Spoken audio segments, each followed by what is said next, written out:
I always left my favorite podcast playing as I fell asleep, lulled by the host's gentle banter and quirky ads that lately seemed to know me a little too well.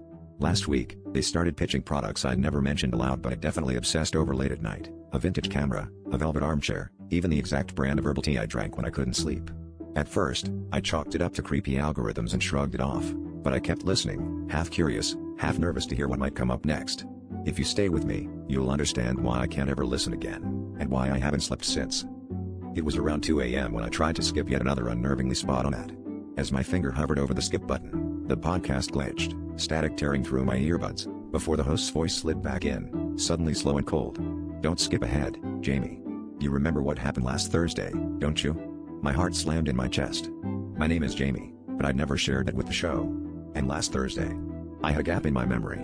Hours lost, a void I dismissed as a bad dream or maybe too much wine. My hands shook as the host continued. "You left your apartment at 1:13 a.m. You walked 3 blocks to the old underpass. You met someone there, you don't want to remember, but you need to."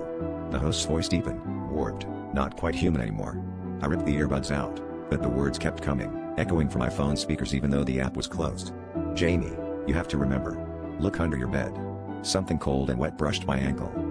I froze, phone clattering to the floor. My room was silent except for a faint, rhythmic thumping coming from the bed frame. Dread pooling in my stomach, I crouched down, lifting the edge of the sheet. Staring back at me from the darkness were my own wide, terrified eyes, blinking, pleading, inside a face that looked just like mine, but twisted in silent agony. The host's voice whispered one last time, "Now you know where you went when you lost time."